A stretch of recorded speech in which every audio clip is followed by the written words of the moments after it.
Moi, pour me présenter en quelques mots, moi je suis consultant en ressources humaines. J'enseigne les ressources humaines et le management en France, hein, sur Paris et en Normandie. Je suis coach également depuis plusieurs années. Je fais de l'accompagnement en bilan de compétences et en VAE. Et j'ai un certain nombre de certifications qui sont liées à ces accompagnements. Alors, il y a la PNL, la programmation neurolinguistique. Je ne rentre pas dans le détail, mais ce sont des techniques qui permettent de se synchroniser avec quelqu'un et de l'aider dans son accompagnement, dans ses transformations. Et puis, c'est aussi des techniques de questionnement et de communication. Je suis certifié également MBTI et ProcessCom. Là, ce sont des questionnaires de personnalité qu'on va beaucoup utiliser en bilan de compétences et en coaching. L'idée, c'est de mieux se connaître soi-même pour faire des, des- des- des choix d'orientation qui sont raisonnés. Et puis ensuite, je fais aussi ce qu'on appelle du codev, du co-développement, c'est-à-dire c'est de l'apprentissage entre pairs. On réunit des professionnels et les uns et les autres s'entraident. Il y a des techniques pour ça. Alors comment j'en suis arrivé là? Donc j'ai créé ma propre structure en 2021. D'abord, j'ai commencé tout jeune, j'étais étudiant à Europe Assistance, que vous connaissez peut-être certains d'entre vous. Donc voilà, peut-être que vous m'avez eu en ligne il y a quelques années. J'ai été donc manager de ce centre d'appel. Ensuite, je me suis reconverti dans les ressources humaines. J'ai intégré un gros cabinet parisien de recrutement. On faisait que de la chasse, donc j'étais chasseur de tête, comme on dit. Et donc j'étais spécialisé dans les métiers de la banque, de la finance et des assurances. Et ensuite, j'ai intégré le groupe France Télévisions, où je suis resté 15 ans. J'ai eu plusieurs postes, et notamment le tout dernier, j'étais directeur du développement des ressources humaines pour le groupe France Télévisions pendant plus de 4 ans. Et puis en 2020-2021, eh bien, j'ai eu le souhait de quitter Paris, de m'installer en Normandie. Je crée mon cabinet et en même temps, comme certains d'entre vous, eh bien, j'ai fait mon alia également, tout ça la même année. Et avec cette particularité, c'est que je me partage, moi, entre la France et Israël. Voilà pour mon parcours. Moi aussi, je suis passé par la VAE, donc je peux vous en parler aussi à titre personnel. Je voulais faire un petit sondage, mais comme on a fait un tour d'écran, et bien maintenant j'ai vos profils. De quoi on va parler? Alors, d'abord, vous dire quel est l'intérêt de faire une VAE, hein. Ensuite, on va parler du cadre légal et méthodologique, puisque certains d'entre vous voulaient justement avoir des informations plus concrètes sur la VAE. Mon rôle dans l'accompagnement des différents candidats à la VAE. Et puis, on regardera aussi un déroulé type d'un accompagnement pour que vous puissiez palper un petit peu plus ce qui est attendu, hein, quand on fait une VAE. Alors là, ça, c'est les règles du jeu. Alors, le véritable intérêt de faire Alors, si vous avez des questions, vous pouvez, moi j'aime bien, au fur et à mesure aussi. Ça peut être à la fin, mais ça peut être aussi au fur et à mesure, hein. Vous prenez la main et il n'y a pas de souci. Donc, l'intérêt, franchement, de faire une VAE dans un projet d'ALIA, c'est de valider tout un parcours professionnel via l'obtention d'un diplôme. Ça, c'est le grand atout de la VAE. Ça va vous donner de la lisibilité dans votre parcours professionnel. Alors, on va reconnaître l'ensemble de votre parcours professionnel ou une partie de votre parcours professionnel en fonction du diplôme que vous allez rechercher. Vous allez obtenir une reconnaissance officielle via un diplôme français, et donc ça va légitimer davantage votre carrière professionnelle.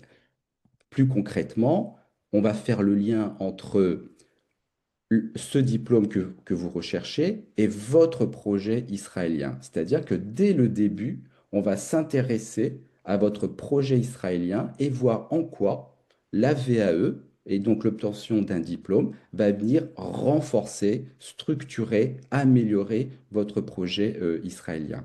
Et donc, ça doit vous permettre de vous faciliter votre intégration professionnelle en Israël. La VAE, comme tous vos diplômes, ça va être votre passeport professionnel pour Israël. Alors c'est vrai que quand on fait son alia, eh bien on pense à toutes les démarches administratives, hein, qui sont quand même assez costauds. On pense à l'immobilier, on pense au transfert bancaire, on pense aux investissements, on pense aux assurances, etc., etc. Construire son projet professionnel, c'est pas toujours le cas. Alors que c'est pour beaucoup une des priorités, c'est central. On sait très bien qu'on s'intègre bien dans un pays dès lors qu'on est intégré par le travail. Et ça, c'est vrai. Et moi, de par mon histoire, hein, vous voyez bien qu'avec mon nom, j'ai une origine portugaise, j'ai bien eu pris conscience qu'on s'intègre dans un pays via l'école et via le travail. Donc plus je travaille mon projet, euh, mieux se fera mon intégration, hein. C'est ça l'idée. Alors, cette VAE, elle vous permettra quoi? D'avoir une crédibilité professionnelle qui va être renforcée. Elle va vous permettre d'avoir un parcours qui va être très lisible. Pourquoi? Parce que lorsqu'on va lire un CV ou lorsque je vais me présenter devant un recruteur, eh bien, il va voir au travers des diplômes tout de suite quelle est ma carrière, quelles sont mes expertises. Donc, plus crédible, plus lisible. Je me présente avec des diplômes reconnus parce que la VAE, encore une fois, ça vous permet d'avoir un diplôme reconnu, OK? Et puis, du coup, vous avez beaucoup plus d'arguments face à des employeurs, face à des clients, face à des prospects, peu importe votre réseau professionnel, mais ça vous crédibilise davantage. L'avantage aussi de cette VAE, c'est qu'on va être dans une méthode de travail qui va être complètement flexible et adaptée à la personne. Donc, on va tenir compte de vos impératifs actuels, professionnels et personnel, puisqu'on va adapter l'accompagnement. On peut suivre ça à distance, hein, comme on fait là avec le webinaire. Donc là aussi, une souplesse supplémentaire. On va personnaliser l'accompagnement, c'est-à-dire qu'on va tenir compte quand même des capacités de chacun à s'investir dans sa VAE. Et encore une fois, on va mettre en place une méthode de travail et un calendrier qui va s'adapter à l'ensemble des contraintes. Et puis, ça va être le moment de vraiment de se poser les bonnes questions. Et donc, l'accompagnateur est là pour ça, se poser les bonnes questions sur quel est réellement mon projet et en quoi cette VAE et comment cette VAE va permettre de renforcer mon projet. Donc, une vraie réflexion sur une mobilité générale. Euh, une question? Non? Donc, vous avez bien compris que au-delà de ces aspects un peu plus techniques et professionnels, je vais être davantage reconnu, beaucoup plus lisible dans mon parcours professionnel. Je vais gagner en confiance aussi, hein. La VAE, ça sert aussi à ça. Il y a beaucoup de gens qui viennent me voir pour me dire, ben, moi, ma VAE, finalement, c'est juste pour sentir plus à l'aise avec mes clients, avec mes collègues, avec mes supérieurs. J'ai besoin de cette reconnaissance. J'en sais autant que les autres, mais j'ai pas cette reconnaissance officielle qui vient par le diplôme. Donc, ça vous permet vraiment de gagner aussi en confiance. Alors, si on rentre plus en détail le cadre légal de la VAE, comment ça se passe? Hein, donc, c'est le cadre légal en France, hein, on est bien d'accord. Comment ça se passe? Alors, la VAE, ça n'a rien de très nouveau, hein, ça existe depuis 2002. Ok, c'est donc une loi qui est issue de 2002. C'est dans le Code du travail français, donc c'est un dispositif légal. Ça vous permet quoi? Ça vous permet d'obtenir un diplôme qui va être reconnu par l'État ou une certification professionnelle qui est enregistrée à ce qu'on appelle le RNCP. RNCP, c'est le Registre national des certifications professionnelles. Donc, soit un diplôme d'État, soit un diplôme enregistré au RNCP. C'est valable du CAP au master. C'est basé uniquement sur vos expériences, c'est-à-dire qu'on ne va pas vous demander dans le cas de cette VAE de faire un mémoire théorique. D'accord? Ce n'est pas du tout l'objectif. On ne va pas vous questionner sur des connaissances académiques. Par contre, on va vous demander de démontrer que vous avez bien l'expérience qui va vous permettre de valider cette certification professionnelle. Hein, donc c'est purement est strictement lié à vos expériences professionnelles et pas du tout à des connaissances académiques, théoriques, universitaires. C'est pas du tout l'objet. C'est accessible à tous. Donc, quand on va regarder, donc on peut faire une VAE une fois par an pour un diplôme, ok. Bien sûr, on va vous demander un certain nombre de justificatifs, hein, de documents, tout ce qui est lié à l'identité, hein, carte d'identité, attestation, employeur, bulletin de salaire éventuellement, ou registre de relevé de retraite. Voilà, tous les documents qui vont vous permettre de démontrer, d'accord, que vous avez une expérience en lien direct avec le diplôme visé. On vous demandera aussi tous les autres diplômes si vous avez d'autres diplômes. Ça, c'est la partie, on va dire, administrative. Les prérequis, il n'y en a pas autant que ça, en fait. Hein, à part présenter tous ces documents, il n'y a pas plus de prérequis que ça. Pas de condition d'âge, pas de condition de diplôme, pas de condition de nationalité, pas de condition de statut. Je peux être salarié, je peux être indépendant, je peux être, avoir travaillé que dans le volontariat, je peux être le conjoint, par exemple, d'un commerçant. J'ai travaillé en comptabilité, mais j'ai jamais fait valider cette expérience-là. Tout ça, ça marche. Quand même, un prérequis qui est important, c'est de bien maîtriser la langue française ou de la maîtriser correctement. Hein. Alors, pourquoi? Parce que tout va se faire à l'écrit. Votre dossier de présentation de vos expériences, il va falloir les rédiger.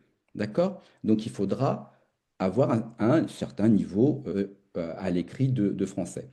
On ne vous demandera pas de faire du Proust, hein, ça c'est évident. Hein. Donc en fait, c'est votre style qu'il faudra faire retranscrire dans le dossier. Hein. Il faut que le style que vous avez bah, corresponde à qui vous êtes, mais il faut quand même une certaine appétence, une certaine dextérité en matière d'expression écrite et puis expression orale. Pourquoi? Parce que vous allez passer devant un jury. Hein, c'est une validation qui se fait à l'oral. D'abord, il y aura ce fameux dossier d'expérience que vous rédigez et ensuite une présentation orale. Ce qui me fait dire que, comme tout se fait avec des outils informatiques, eh ben, il faut aussi connaître ce qu'on appelle le pack office, ben, Word, peut-être Excel et puis un peu PowerPoint. Vous voyez? Donc ça, ce sont quand même des prérequis qu'il va falloir maîtriser ou qui peuvent faire aussi l'objet de l'accompagnement hein, en fonction des niveaux des uns et des autres. En tout cas, ce qui est clair, c'est que cela demande du temps, de la disponibilité, de l'engagement, de la motivation. C'est un travail d'introspection sur ces expériences, des expériences qu'il va falloir décrire et détailler. Vous voyez, ce que vous faites naturellement aujourd'hui, ben, il va falloir se pencher sérieusement et les décrire hein, pour prouver que vous savez faire. Donc tout va se passer par l'écrit. Et donc ça va demander du temps, aller chercher des preuves, des exemples, des documents que vous avez pu produire. Donc tout ça, c'est un engagement. Ça ne se fait pas du jour au lendemain. Alors certains vont se dire, ah bah, c'est bien, je vais obtenir un diplôme sans aller à l'école, sans aller à l'université. Oui, bien sûr, mais en contrepartie, ça va me demander beaucoup de temps en matière de réflexion et de rédaction de mon dossier. Euh, il y a, bon, sans rentrer trop dans les détails, mais aujourd'hui, il y a deux voies d'accès à la VAE. Pourquoi? Parce qu'il y a eu une nouvelle loi qui est mise en application depuis 2025. Et cette nouvelle loi, maintenant, fait qu'on peut passer par une plateforme qui s'appelle la plateforme VAE. Vous pourrez aller regarder plus tard la plateforme VAE. Et donc, progressivement, en fait, tous les diplômes, toutes les certifications seront enregistrées sur cette plateforme. Et donc, ça permettra de suivre votre dossier, de faire votre dossier et puis surtout d'envoyer vos dossiers via cette plateforme. Mais pour l'instant, il n'y a que 200-300 certifications qui sont sur cette plateforme. Ça vient progressivement. Et en fait, c'est pour ça qu'on dit il y a toujours la voie d'accès du droit commun, c'est-à-dire que là, on est en lien direct avec le certificateur, c'est-à-dire celui qui délivre le diplôme. Euh, donc justement, ces certificateurs, il faut bien savoir qu'en France, il y a plusieurs types de certificateurs. Donc il faut bien connaître ce paysage de certificateurs quand on se lance dans une VAE. Vous avez tous les certificateurs qui sont liés à l'État. Donc l'éducation nationale, les titres professionnels ou le sanitaire et social. Tout ça, ce sont des diplômes d'État, donc ça passe par les ministères. Et donc à chaque fois, ben, en fonction de l'objectif de votre VAE, eh bien, on pourra aller voir, aller sur ces sites pour identifier le bon diplôme et le bon certificateur. Alors, l'éducation nationale, c'est tout ce qui est de CAP à BTS. Donc, si je cherche, je veux avoir un BTS, je peux en comptabilité, eh bien, forcément, ce sera un diplôme de l'éducation nationale. Parce qu'en France, c'est comme ça que c'est organisé. Du CAP au BTS, ce sont des diplômes de l'éducation nationale. Ensuite, vous pouvez avoir des diplômes qui sont enfin, délivrés par des organismes publics comme le CNAM, les chambres de commerce, les chambres des métiers et de l'artisanat et les universités. Donc, si je veux faire une licence ou un master, ça sera l'université, hein, ou éventuellement le CNAM, ou même la chambre de commerce qui maintenant délivre aussi des masters. Ensuite, vous avez ce qu'on appelle en France les branches professionnelles. Donc, chaque branche professionnelle peut délivrer ce qu'on appelle des certifications de qualification professionnelle. Donc ça, ce sont des diplômes spécifiques à chacune des branches professionnelles. Ça, c'est une autre possibilité.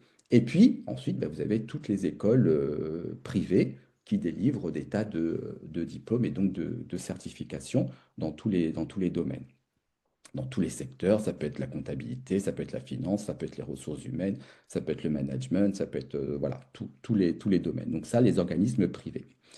Voilà, ça c'est le paysage des certificateurs. Donc en fonction du diplôme que vous visez, eh bien, on ira regarder quel est le bon certificateur. Et ça, c'est très important. Et donc, pour s'orienter, eh bien, voilà, je vous ai mis ici les différents sites. Et puis, on a surtout un site qui est intéressant, qui est France Compétences. Je voulais éventuellement faire une démonstration pour que vous ayez une idée euh, de ce qu'on appelle un référentiel, hein, un référentiel. Alors, j'ai mis ressources humaines parce que c'est... Attendez, c'est pas ce que je voulais faire.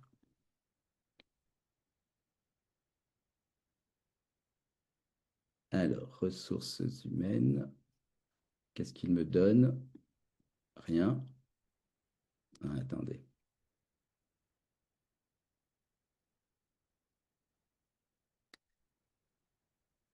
Alors, c'était lequel? Peu importe, hein. Voilà, peut-être celui-là. C'était juste pour vous montrer. Ah non, il est inactif. Alors, attendez, je vais regarder avec un certificateur formative. Donc, ça demande aucun résultat, c'est pas normal. J'aurais dû préparer avant.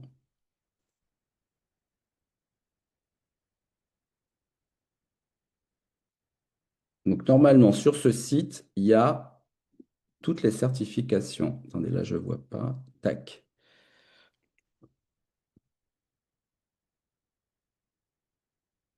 Voilà, peu importe. Je prends celui-là. Voilà. Et en dessous, je vais avoir ici un résumé de la certification. Ça se marche toujours comme ça, hein. Et ensuite, j'ai toutes les compétences qui sont recherchées pour cette certification. Donc, par exemple, organiser les relations avec les instances représentatives du personnel pour assurer la tenue des concertations, etc., etc.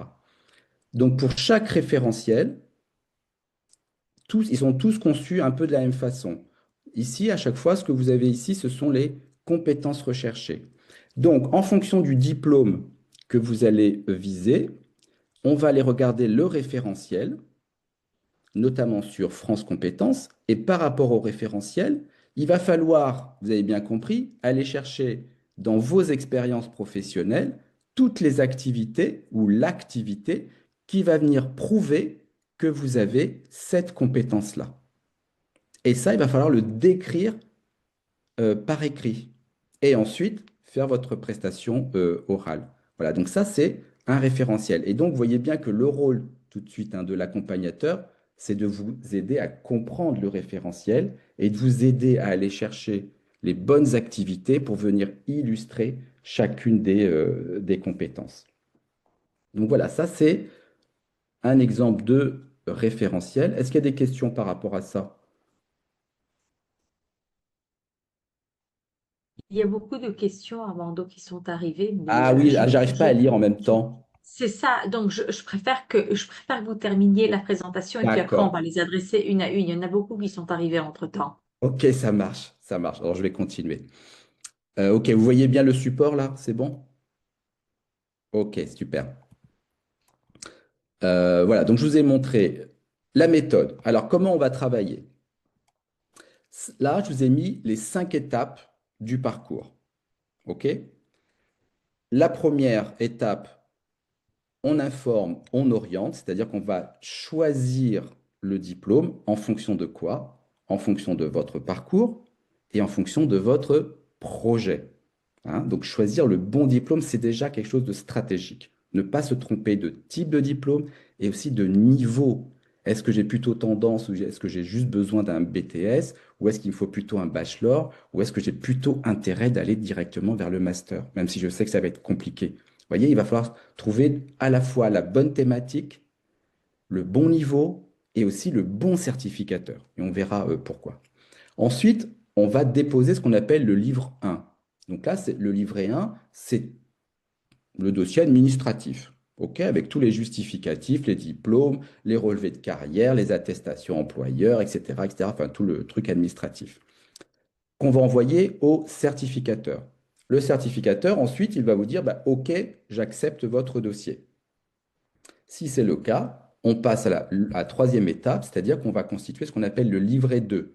Le livret 2, c'est toute cette partie, justement, où on va reprendre tout le référentiel que je viens de vous montrer et on va aller rechercher toutes les expériences pour justifier chacune des expériences. Et là, on va passer à la rédaction. Ensuite, passage devant le jury. Et là, il va falloir vous préparer un passage devant le jury. Il y a ceux qui sont habitués à cela. Il y a ceux qui ne sont pas du tout habitués à ça. Donc, il va falloir acquérir les techniques de présentation d'oral.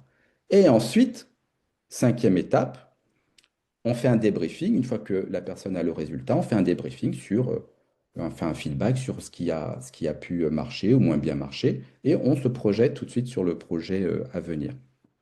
Les 5 grandes étapes. Ça dure entre 6 et 12 mois. C'est pour ça que je vous disais qu'il faut s'y prendre tout de suite et assez rapidement en fonction de son projet. C'est long. C'est pour ça que je vous disais qu'il fallait de l'engagement, de la ténacité, d'accord? Parce que c'est entre 6 et 12 mois.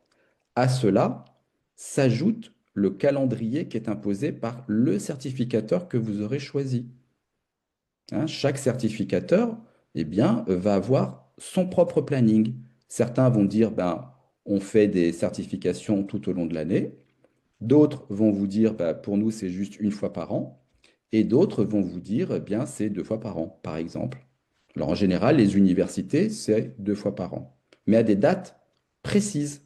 Donc, il faut caler l'accompagnement en fonction des desiderata de chaque certificateur. C'est pour ça que je vous disais qu'il va falloir aussi prendre le temps de choisir le bon certificateur par rapport à votre projet, votre calendrier, et voir comment vous pouvez vous adapter à cela. L'accompagnement, en général, il dure 24 heures, mais c'est à la carte.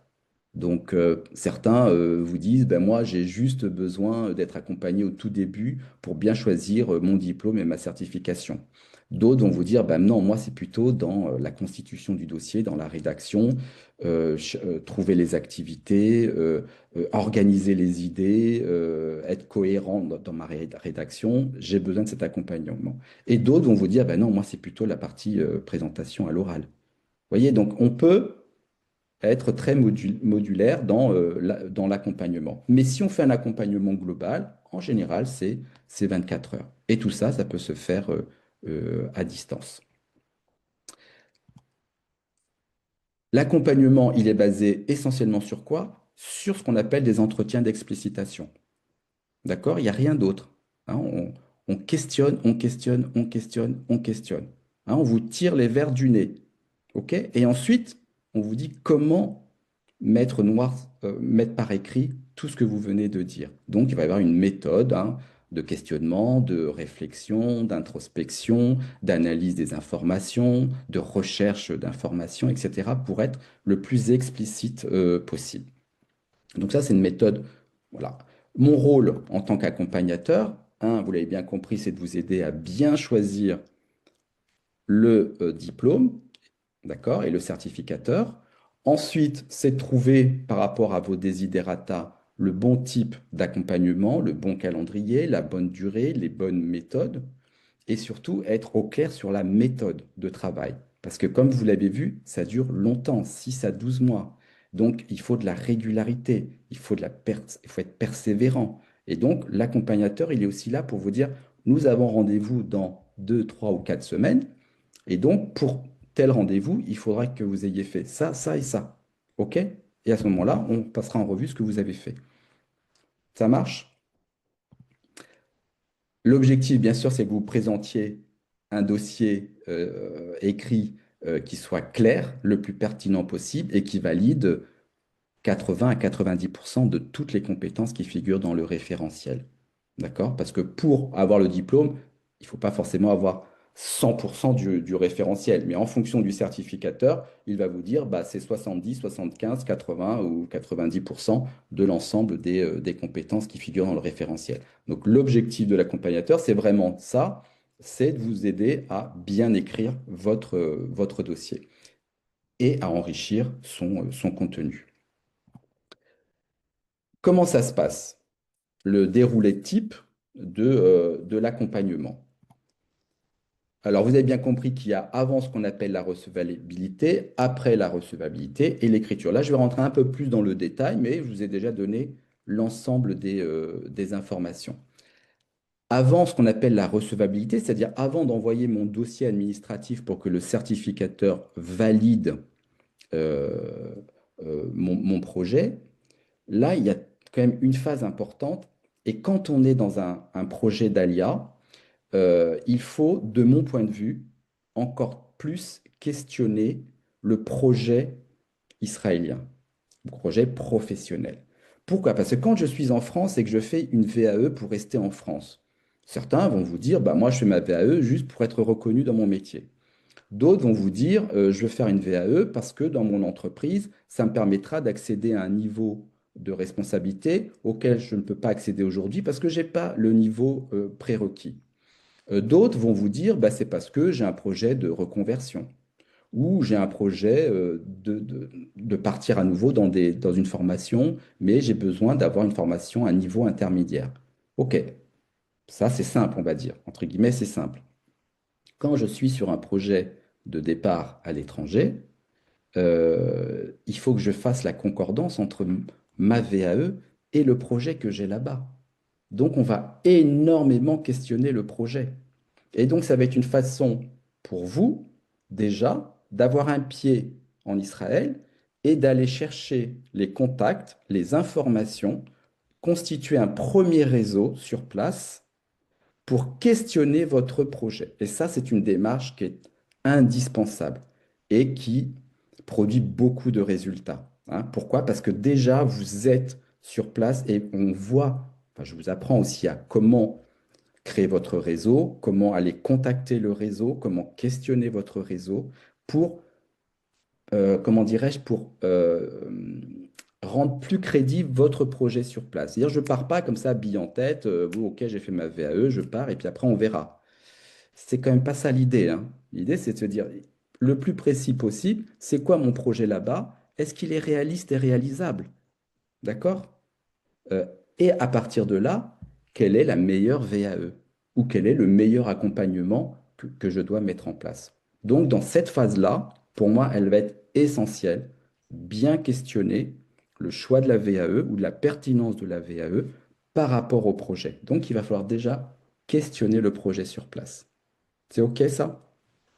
Ensuite, j'envoie mon dossier au certificateur, je reçois la réponse positive, on se met d'accord sur la méthodologie, combien de temps, sur quoi on va travailler, le calendrier, on planifie tout sur 6, 12 ou 12 mois s'il le faut, de quoi on parlera à chaque fois, etc., etc.